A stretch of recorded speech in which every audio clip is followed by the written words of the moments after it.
ସମ୍ବଲପୁର ନାକଟି ଦେଉଳ ବ୍ଲକର କିସିଣ୍ଡାରେ ବିଶାଳ ଆଦିବାସୀ ସମାବେଶ ଅନୁଷ୍ଠିତ ହୋଇଥିଲା।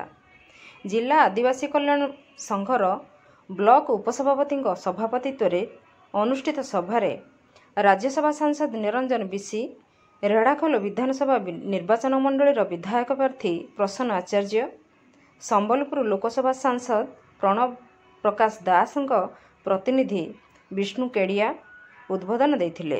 ସମାବେଶରେ ଶ୍ରୀ ଆଚାର୍ଯ୍ୟ ପ୍ରକାଶ କରିଥିଲେ ଯେ ମୁଖ୍ୟମନ୍ତ୍ରୀ ନବୀନ ପଟ୍ଟନାୟକ ବିଦ୍ୟୁତ ବିଲ୍ ଛାଡ଼ ପାଇଁ ଘୋଷଣା କରିଥିବାରୁ ପ୍ରାୟ ସମସ୍ତ ପରିବାର ମାଗଣା ବିଜୁଳି ବ୍ୟବହାର କରିବେ।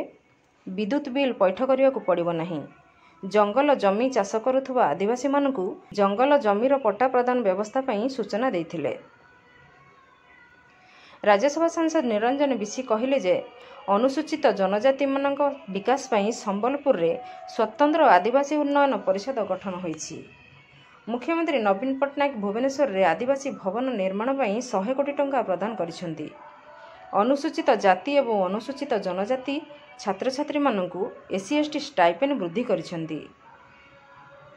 ମୁଖ୍ୟମନ୍ତ୍ରୀ ଆଦିବାସୀମାନଙ୍କ ଉପରୁ 50,000 ମକଦ୍ଦମା ଜଙ୍ଗଲ ବିଭାଗ, ଅବକାରୀ ବିଭାଗ, ପୋଲିସ ବିଭାଗ ପ୍ରତ୍ୟାହାର ଘୋଷଣା ଭାରତରେ ପ୍ରଥମ ଘଟଣା।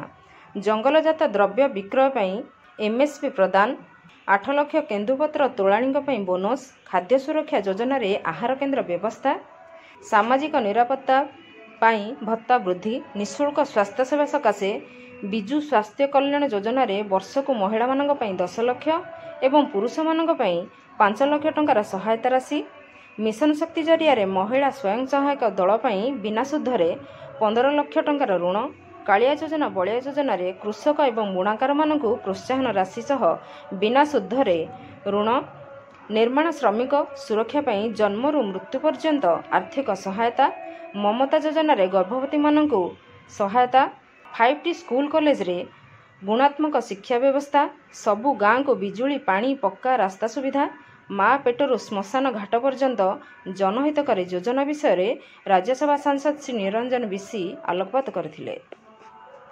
ଆଦିବାସୀଙ୍କ ବିକାଶ ପାଇଁ ମୁଖ୍ୟମନ୍ତ୍ରୀ ନବୀନ ପଟ୍ଟନାୟକ ନିଷ୍ଠାର ସହିତ କାର୍ଯ୍ୟ କରୁଛନ୍ତି।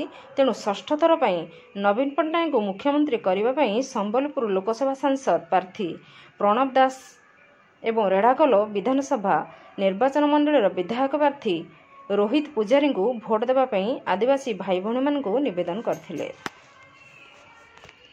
Bureau report, Nagaraj news.